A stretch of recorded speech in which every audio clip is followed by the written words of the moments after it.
Hey, fourth graders. For today's Bible class, we're going to be looking at the story of the Good Samaritan. And here we are.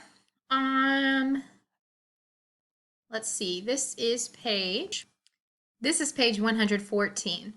And we're going to see how the Good Samaritan is an example of how to have compassion for other people. It says here, some of these lessons were taught in a parable by Jesus. Read the parable of the Good Samaritan in Luke 10:30 through 37. So let's look at those verses.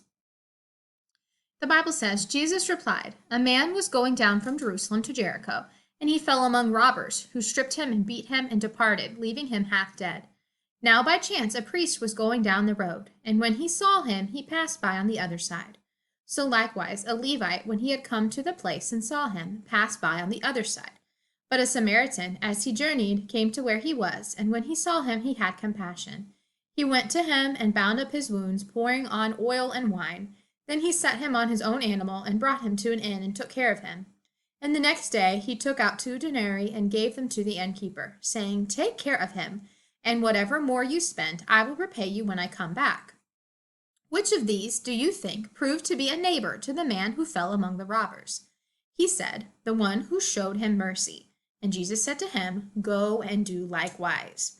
Now this is in response to a man asking Jesus who was his neighbor, based on when Jesus summarized the 10 Commandments and saying, love the Lord your God with all your heart and love your neighbor as yourself. And this man was looking for a way to narrow down specifically who he had to be a neighbor to and who didn't count. And Jesus is basically telling him here, anyone that you help is your neighbor. So remember, the only man here who helped this hurt man was the Samaritan. And we learned earlier in the year that the Samaritans are from Samaria, which is in between Judah and Galilee. Remember, the Samaritans were hated by the Jews. They were treated poorly because of their ethnicity, because they were only half Jew and half Gentile. And so they were mistreated. And so this man who was hated by the Jews is the only one who stopped and took care of this Jew. So as we look back on our page here, we're going to answer the first question. Why do you think the first 2 men passed the man by and left him to die? You can choose your own words there, thinking about why did they go around him? Maybe they were busy.